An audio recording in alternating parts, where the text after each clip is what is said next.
जय मसीह की प्रिय विश्वासी भाई एवं बहन, प्रभु यीशु का हम धन्यवाद करें एक और नए अवसर के लिए, नए दिन के लिए और प्रभु की इस सामर्थ के लिए जो जीवतों की जमीन पर हमको आज भी एक नए आनंद से भरते हुए प्रभु की उपस्थिति में चलाता है। और हमारे सारे बोझ को आइए हम प्रभु के ऊपर डाल दें, जो हमारी प्रतिदिन चिंता करने वाला, हमारी अगुवाई करने वाला और हमें अपने आनंद से भरने वाला परमेश्वर है। प्रियो, प्रभु यीशु का वचन जीवन देने वाला है, उसका वचन ही जीवन से परिपूर्ण है। आज का मनन यूहन्ना 6 अध्याय के 63 पद से हम लेते हैं, जहां इस तरह लिखा हुआ है, आत्मा तो जीवनदायक है, शरीर से कुछ लाभ नहीं। जो बातें मैंने तुमसे कही हैं वे आत्मा हैं और जीवन भी। जो बातें, इंग्लिश में ये शब्द आया है words, it is the spirit who gives life, the flash profits nothing. The words that I speak to you are spirit and they are life. But there are some of you who do not believe. परमेश्वर के मुख से निकला हुआ वचन जीवन है, ठीक उसी तरह जिस तरह प्रभु यीशु स्वयं वचन है और जीवन भी है। और ये वचन जीवन देता है। 64 पद में जहां प्रभु कहता है, और तुम में से कुछ विश्वास नहीं करते, तो अविश्वास ही वो दीवार है जो प्रभु यीशु के वचन से जीवन पाने से रोकती है। बाकी दुनिया की सारी परीक्षाएं, शैतान के सारे बंधन, ये रुकावटें या हर प्रकार के छल हो सकते हैं, लेकिन विश्वास न करना ये हमारी तरफ से होता है। दुनिया केवल ऐसे प्रलोभन दे सकती है, शैतान केवल ऐसी परिस्थितियां पैदा कर सकता है कि हम ईश्वर का वचन ना माने। परंतु जैसे ही हम यीशु के वचन को अपने हृदय में ग्रहण कर लेते हैं, हम जीवन पाते हैं, जितनों ने उसे ग्रहण किया। तो ये एक ऐसा फूटने वाला या उगने वाला एक वचन है, जिसे अच्छे तैयार हृदय में अगर बोया जाएगा, तैयार से मतलब है जो हृदय इसे विश्वास के साथ ग्रहण करेगा। तो जिस तरह कहा है कि चिंताओं वाले जमीन पर, झाड़ियों वाली जमीन पर जब ये बोया गया, उगा तो सही, लेकिन वहां पर फल लाने की अवस्था तक नहीं पहुंचा। पथरीली जमीन पर भी डाला गया, लेकिन वहां से पक्षियों ने से चुन लिया। तो परमेश्वर का वचन वो सारी सामर्थ रखता है जो हमें नया जीवन देने, हमें परमेश्वर की संतान बनने में वो पद हमें दे सकता है। वो ट्रांसफॉर्मेशन का अनुभव हमें करने की एक सामर्थ उसमें है, वो दे सकता है।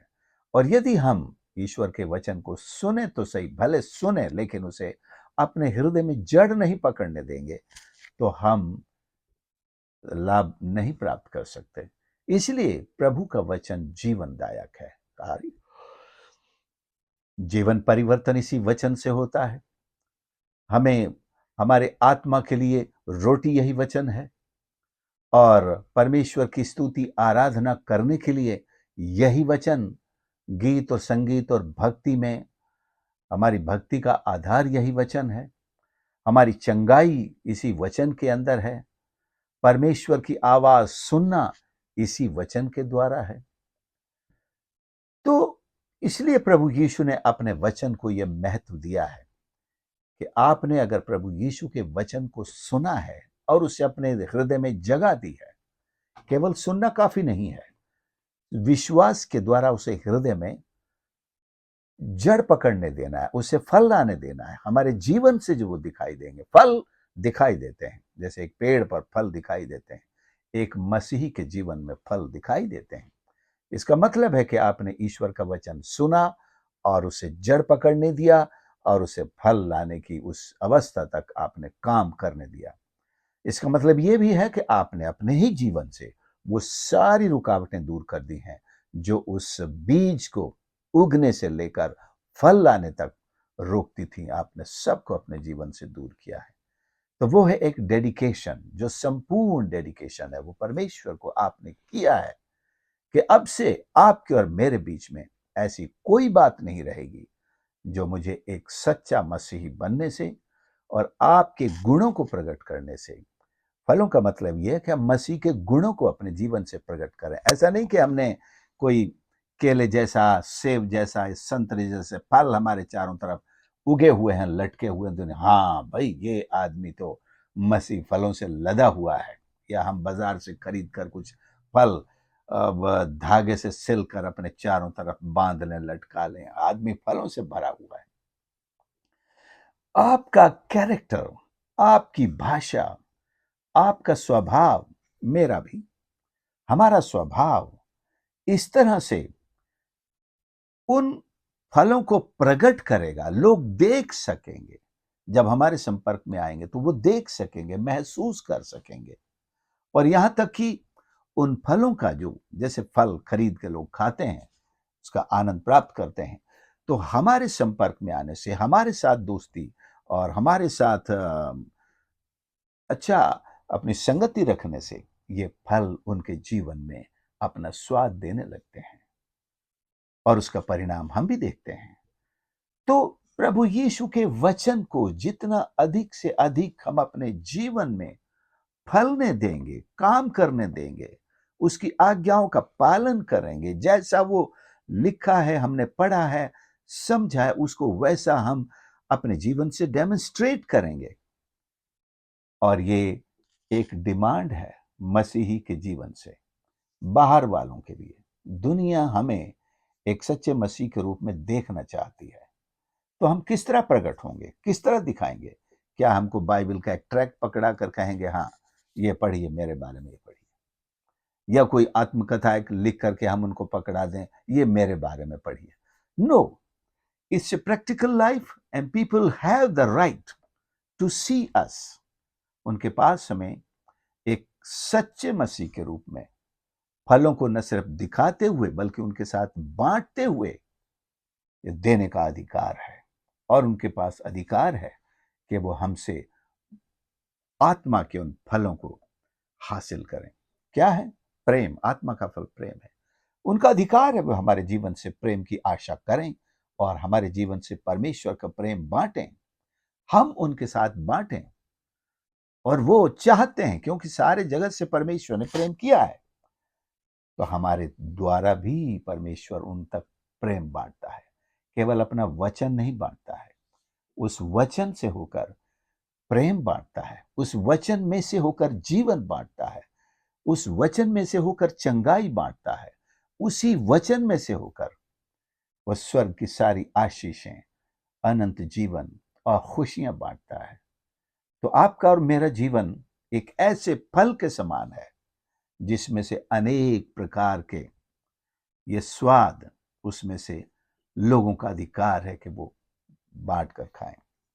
मधुमक्खी का छत्ता कहीं भी आप देखते हैं और भरा हुआ हो अगर वो शहद से, आप फिर वहां हजारों मधुमक्खियों से नहीं डरते।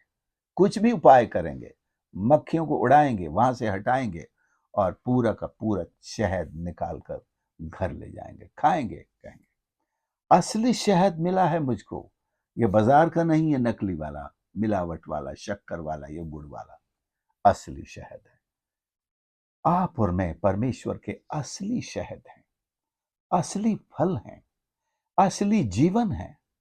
और दुनिया का यह अधिकार है कि आपके और मेरे जीवन से उस सारी, अगर कोई ऐसी मक्खियां हमारे ऊपर बैठी हुई हैं जो लोगों को डंक मारती हों और इस फल को, इस रस को, इस जीवन को प्राप्त करने से अगर रोकती हैं, कोई डर दिखाती हैं, तो लोगों का अधिकार है उनको हमारे जीवन से दूर करें। वो क्या हो सकती हैं? वो बड़ी ताकतवर चीजें हैं, वो बड़ी हमको हमारे कैरेक्टर से जुड़ी, हमारे व्यक्तित्व से जुड़ी हुई चीजें हैं जो लोगों को मसीह के जीवन को हमारे हमसे प्राप्त करने से अगर रोकती हैं, अगर रुकावट डालती हैं, तो उन्हें अलग करना है। और हमको सहजता के साथ परमेश्वर के प्रेम को, उसके जीवन को, अनंत जीवन को, उसके उद्धार को, उसकी सामर्थ को लोगों तक पहुंचने देना है। God wants to bless people through us. Let's make ourselves the channels, the vessels through which Lord's blessings of salvation, eternal life, even healing and the words of eternity may flow to their lives. कि परमेश्वर का ये सामर्थ्य, ये आशीष, ये जीवन, ये फल, ये आनंद, ये प्रेम हमारे द्वारा बहकर उनके हृदयों में ऐसा भर जाए कि लोग परमेश्वर के आनंद से भर जाएं।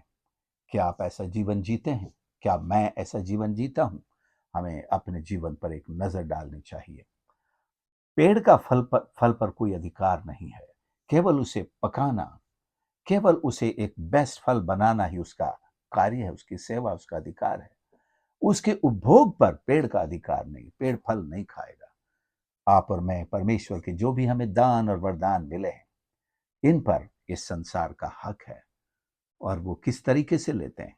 कुछ लोग पेड़ों से फल तोड़ते समय पत्थर भी मारते हैं, डंडे से भी झाड़ा जाता है फल, और कोई लोग टहनी पकड़कर नीचे झुका लेते हैं, कुछ लोग पेड़ के ऊपर चढ़ जाते हैं, खड़े होकर के पूरा पेड़ हिलाते हैं। पेड़ को झुका झुका कर एक एक फल तोड़ा जाता है? बच्चे तो डंडे और पत्थरों के निशाने से तोड़ते हैं सब। तो ये वो सारी परिस्थितियां हैं, सारे सताव हैं, सारी ऐसी चीजें हैं जो दुनिया हमारे साथ व्यवहार करती है। लेकिन सबसे बड़ा तगड़ा व्यवहार तो प्रभु यीशु के साथ हुआ है। उसके अंदर अनंत जीवन था, वो शहद था, एक एक बूंद तक निचोड़ने के लिए उन्होंने ऐसे डंडे मारे, उन्होंने इस पेड़ के ऊपर उन्हें बांध कर लटका दिया। समझो जैसे पुराने नियम की वो भविष्यवाणी है, cursed is the one who Hanks on a tree, श्रापित है वो जो पेड़ पर लटकाया जाता है। तो यीशु के सूली पर चढ़ाए जाने को उस भविष्यवाणी से जोड़ा जाता है। तो वो पेड़ पर ही लटकाया गया था, वो सूली पर जो चढ़ाया गया वो पेड़ पर ही लटकाया गया था, हमारे लिए श्रापित बना। लेकिन उसके बदले में उसने न तो श्राप दिया, न तो गालियां दी, न किसी को दुत्कारा, न किसी को लात मारी, बल्कि सब ने आकर उस पेड़ से मन चाहे फल खाए, अर्थात वो जीवन पाया, वो शहद से भी अधिक मीठा वचन उन्होंने पाया। ये अनुभव हर एक शिष्य के द्वारा भी प्रभु चाहता है कि दुनिया के लोगों को प्राप्त होने पाए। तो आइए हम ऐसा समर्पण करें, ऐसी प्रार्थना करें कि हमारे परमेश्वर की जितने भी आनंद की बातें हैं, जीवन की बातें हैं, सच्चाई की बातें हैं, वे सब जिन पर पापियों का अधिकार है उनके हिस्से में आए, वो उसे ग्रहण करें और नया जीवन पाएं और परमेश्वर की संतान बन जाएं। क्या आप इस सेवा के लिए तैयार हैं? इस आनंद को बांटने के लिए तैयार हैं? तो आइए हम प्रार्थना करेंगे। प्यारे प्रभु, मेरे परमेश्वर, मैं धन्यवाद करता हूं आपके पवित्र वचन के लिए, पवित्र आत्मा के लिए जो जीवन दायक है, और वचन के लिए जो जीवन है, हमारे लिए जीवन है और आत्मा है।